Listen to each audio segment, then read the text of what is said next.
Hi everybody, good afternoon. Welcome to this afternoon's final Spring on the Shelf, series webinar. I'm delighted to be joined this afternoon by Laura Tudor, Branded Innovation Manager at Waitrose. We are just going to wait a couple of seconds. I can see lots of people joining this afternoon's webinar, so we will just wait a couple of seconds, let some last remaining people join in the session before Laura takes over. I guess I can use this time this afternoon to remind you, I can see lots of people joining who've joined us for a lot of these sessions, so it's great to see you again this afternoon for the final session. If you are joining us for the first time, you will notice on the right hand side of your screen the text box for questions. So as we go through this afternoon session, please do use that functionality to drop questions in there, and we will leave some time at the end of the session to answer any questions that you have specifically for Laura this afternoon, which is great. So I can see lots of people still joining. Great to see you all. I'll take this time to introduce our guest speaker for this afternoon. So Laura Tudor, delighted to welcome this afternoon from Waitrose in today's session to talk about the exciting BrandsNew initiative. So Laura plays a key role in helping bring innovative, forward-thinking brands into the Waitrose ecosystem. And BrandsNew is all about giving challenger brands a platform to shine, which we're going to learn a bit about today. So we're really looking forward to hearing Laura's insights on what success looks like, how to stand out, and how brands can make the most of this quite unique opportunity with Waitrose at the retailer. So without further ado, I'd like to welcome Laura, and I'll let you take over. Thank you. Fab, thanks, Chris, and thanks all for taking a Friday afternoon and spending half an hour with me. I was saying to Chris earlier, I thought it was just going to be me and Chris having a chat because it is half-term week and on a Friday, but nice to see you all here. So, as Chris said, I'll run you through what BrandsNew is, why it's exciting, and why Waitrose is a great place to be. But as a bit of a starter, obviously, I'm Laura. I lead our BrandsNew team at Waitrose, along with looking after our local and regional assortment and our entertaining category. My role, therefore, is fairly broad, but the BrandsNew incubator scheme is definitely one of the most exciting roles in Waitrose, and I'm absolutely fortunate and delighted to have this role in Waitrose because it's wonderful working with challenger brands and getting you all to market because you have some amazing stories. So to kick us off, we always start with the customer, right? That's what we're all here to do, is to delight our customers. And when we talk about customers within Waitrose, we talk about food lovers. And we really need to appeal to our food lovers. So when I say food lovers, I don't mean a foodie. We're not talking about food snobs or professional chefs. We're talking about somebody who genuinely loves food and they're passionate about food every day. So it might be that they just really love a microwavable meal, but they're looking for a really fantastic microwavable meal. Or they might be the most amazing scratch cook that shares their ingredients, recipes, and ideas on Instagram, but they all love food, and that's what brings them together. And those are the people that we're really, really appealing to when we're looking for our new exciting brands. And so when we talk about food lovers, we talk about them not being like any other shopper. So it's a way of life. So be that discovery through exploring, learning, and planning, creation in the sourcing, making, and improvising, or sharing, because actually food at the end of the day is a fantastic sharing occasion in modern life. That's absolutely one of the most important things that we like to call out. Within our food lover category, over 52% of our customers say that they can make better food at home than they can buy in a restaurant, which I think is always really interesting. And actually 54% of our food lovers say that they love shopping for food in our supermarkets. And actually the art of discovery in a supermarket is something that they really enjoy. And again, this is another moment when BrandsNew and new brands and challenger brands really play into appealing to these food lovers, because it's that art of discovery and finding something new that really excites them and interests them. So that's what leads us into creating BrandsNew. So BrandsNew is Waitrose's accelerator scheme or incubator scheme. There's lots out in the market. I'm sure you're all hugely aware of them. So be it Sainsbury's Future Brands, Tesco's accelerator scheme, Iceland's Brands on Ice, the Co-op Apiary scheme, and even Fortnum & Mason's released their version 2 weeks ago. So lots and lots of accelerator schemes. But what makes the BrandsNew one at Waitrose different and what makes us important is some of the things that I'm going to cover today. And what we're trying to do is really lead this innovative market because we should be. So, BrandsNew. It's about putting Waitrose at the forefront of market-leading branded innovation by finding and growing new brands that excite our food lovers, meeting their ever-changing needs. And we're really good at this thing, right? So we are building on our track record of being amazing. So we launched Charlie Bingham's 30 years ago next year. We found Fever Tree, Costa Malika, Innocence, and even more recently, companies like Bold Bean and Amelia from Bold Bean. There are some amazing brands within our back catalogue. But over the last couple of years, we've kind of let everybody else catch up with us. And this is now our opportunity to really go hard at it and drive our innovative and new brands into Waitrose. And we've started to make some progress. So last year, you will have seen Ottolenghi, Wild Farms, Gincana, Zoe, and Crosstown launched across Waitrose. And we've had some amazing success with those brands. And we're building our portfolio. So over the last quarter, we've launched 17 brands, some of those that are on this page to demonstrate to you. And there's some really exciting brands within there. So Mother Root, Yumma Candy, and then smaller brands like Baz & Co, which is a men's toiletries brand, which we've also launched exclusively. So a real mix of different brands across the different categories that we've launched recently, which is really exciting and is driving some great excitement for our customers and attracting, most importantly, new customers into Waitrose as they want to try out these new brands within Waitrose.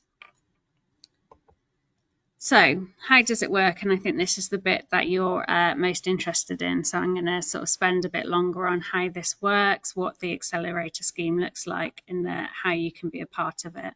So we split the process into 3: find, onboard, and grow.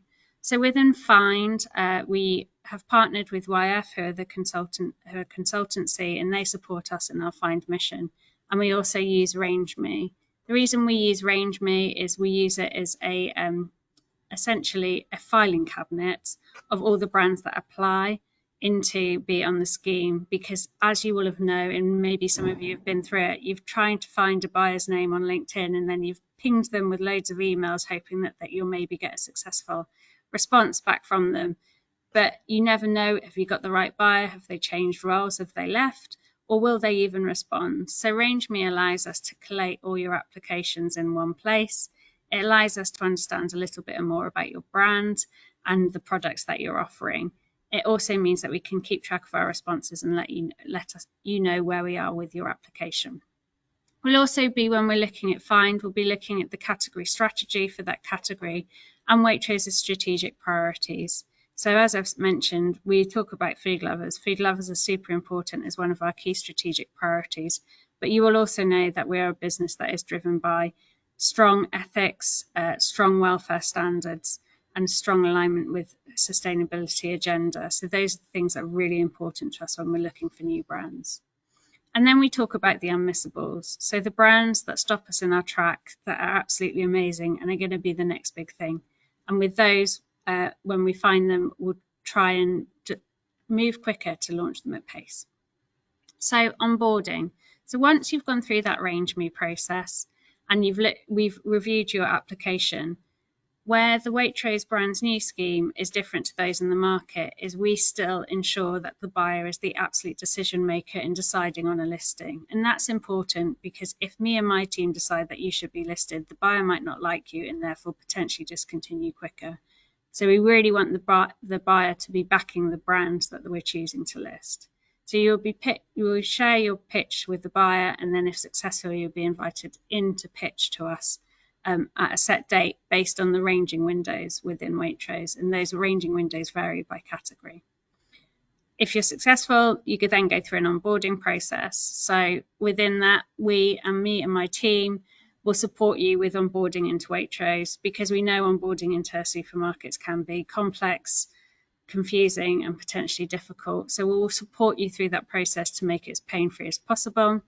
We also support you with 7-day payment terms, access to additional data and insight, marketing packages, and a preferential retail media rate card to support you in driving awareness to our customers, and also just generally offer you expert partner support. So be that from the online team, the finance team, or through to my own team in trading to support you with getting the best experience within Waitrose.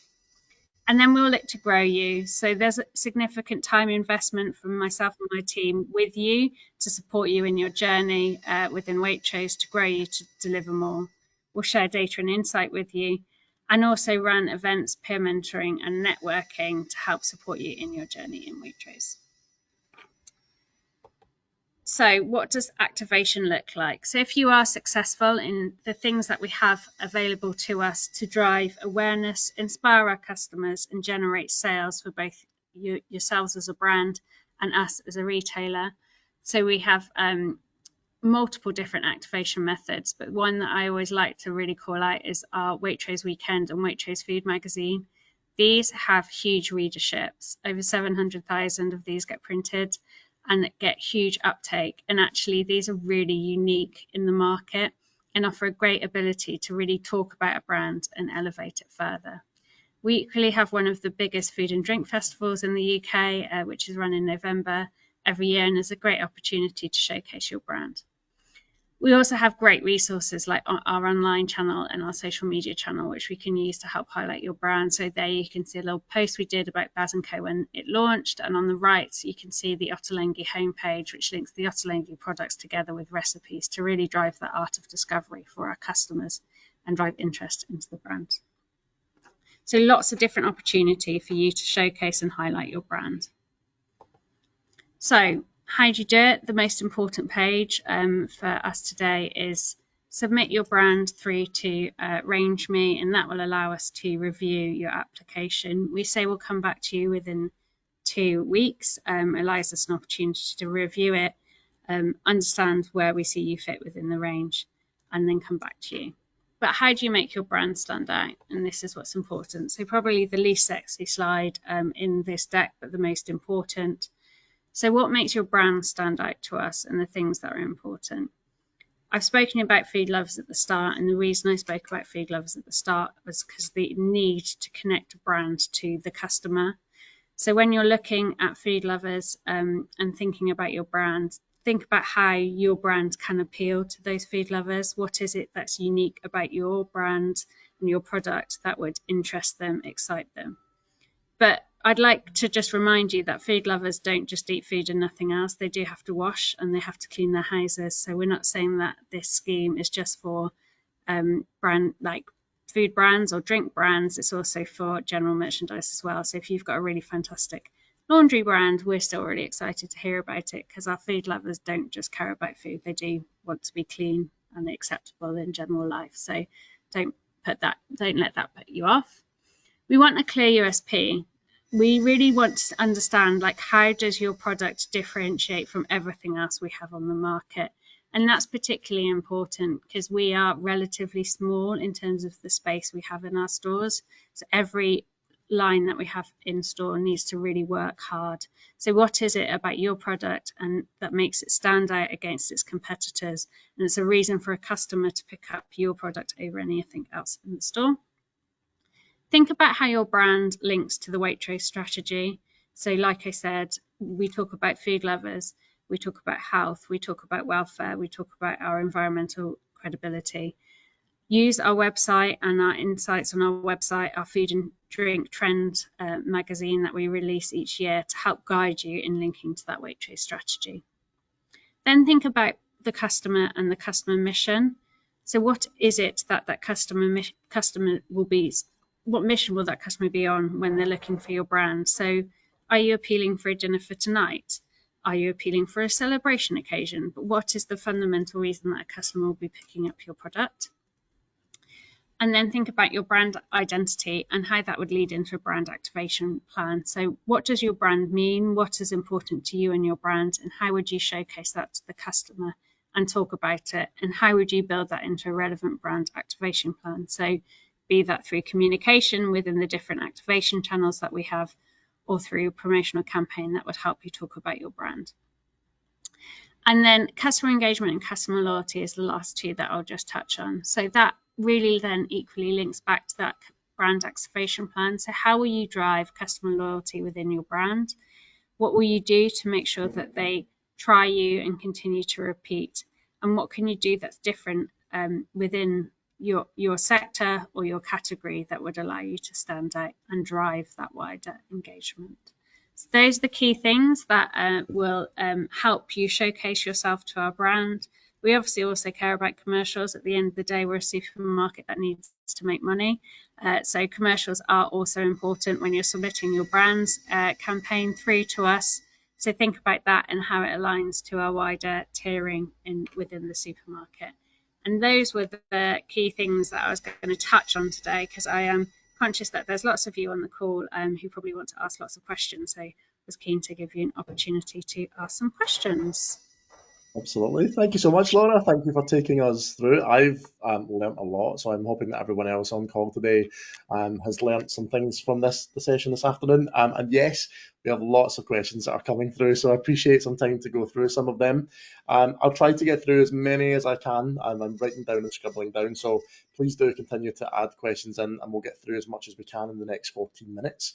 So Daryl is asking specifically, what about food lovers buying for their pets? I know obviously you touched on household cleaning So and stuff. yeah. Like food lovers need to wash, they also have pets, and they really care about their pets. What I would say is we think about us as a retailer. So we actually only really sell pet food. We don't go much beyond that because we don't have a huge amount of space for our pet range. But yes, our customers really love their pets and they're happy to spend quite a lot of money on their pets. I think they potentially love them more than their own children sometimes. So yeah, it's definitely something that we're happy to look at. Yeah, please bear with me. I've asked for questions and then everyone has just submitted a Yeah, whole no, lot that's of fine. questions. So I scribbled some of these ones down at the start. So what would you say maybe are some of the common mistakes that brands should avoid when applying or pitching directly as part of the BrandsNew program? Yeah, so what we tend to say is take your time and really think about the reason you want to be listed at Waitrose and why Waitrose is an important opportunity for you, and that link between our customers and your products. Where we see brands not being successful is they potentially haven't given the application that much thought. It asks you to upload a brand deck. If you choose not to upload a brand deck, that for me is like you applying for a job and not uploading a CV, and therefore doesn't show an ability that you care, and it doesn't allow us to see more about your brand than just an initial application. So really do take that time in building that brand deck and really thinking about the link into Waitrose. And back to my sort of point, what is your USP? Why should it be you?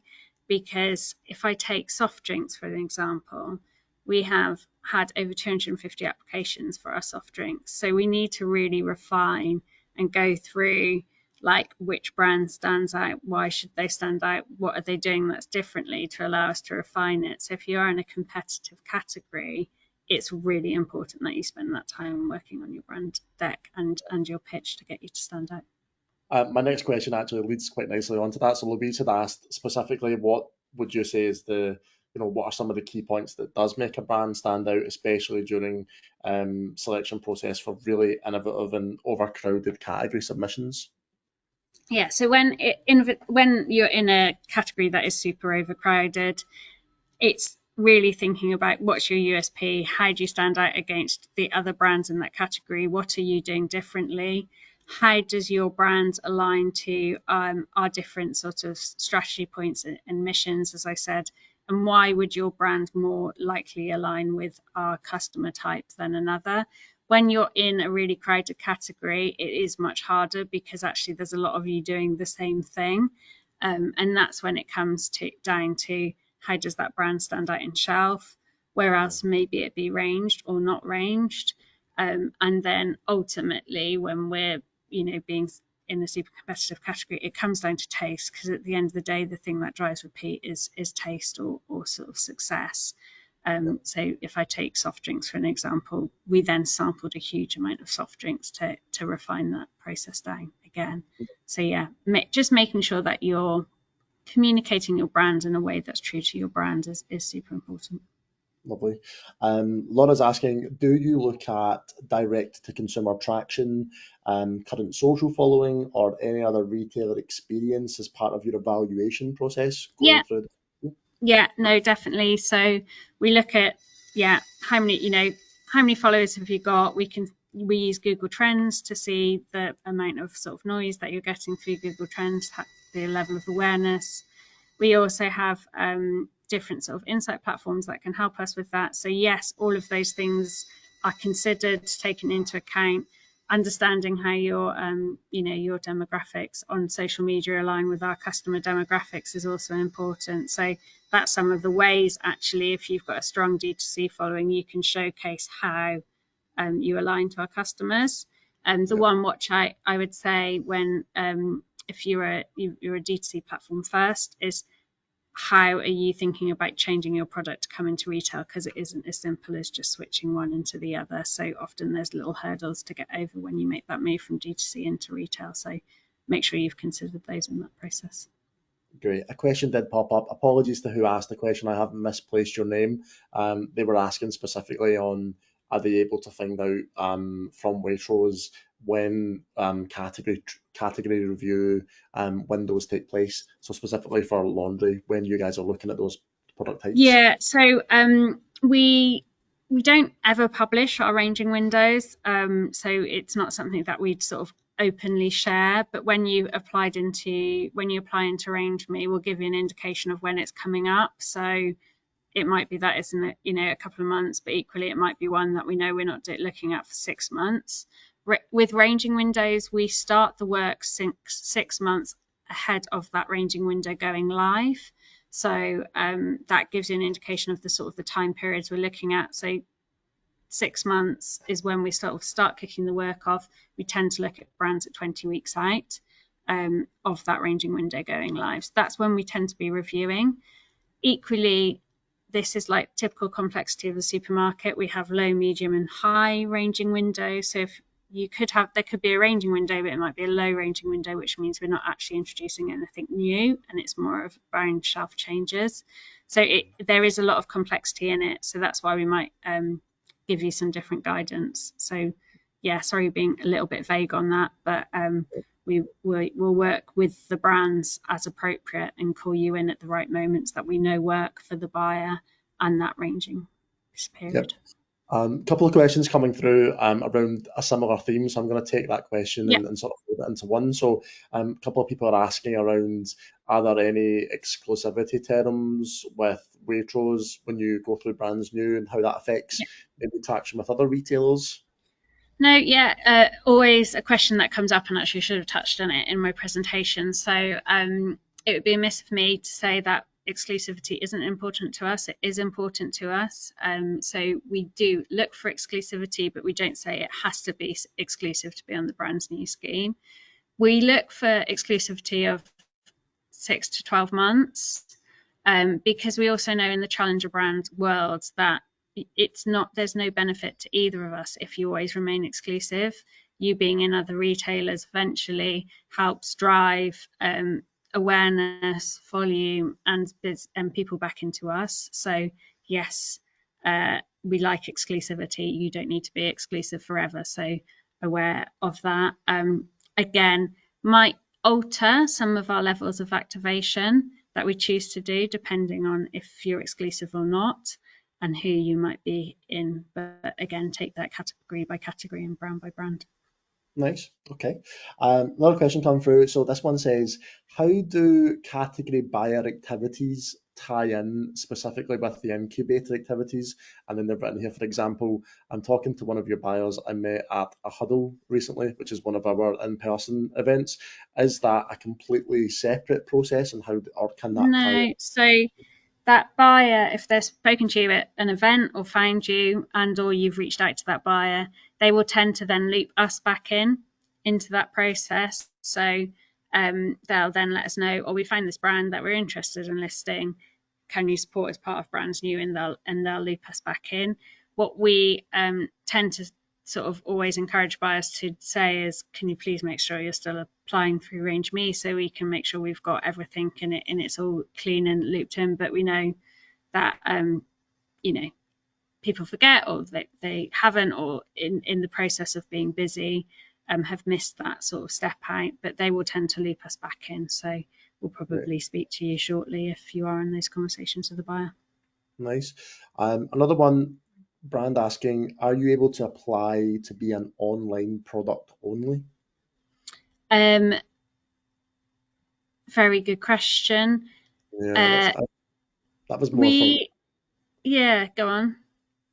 I was also keen to find out that as well, to be Yeah, fair. no, I mean, we don't tend to ever do online only Yeah. products because our online share is relatively small.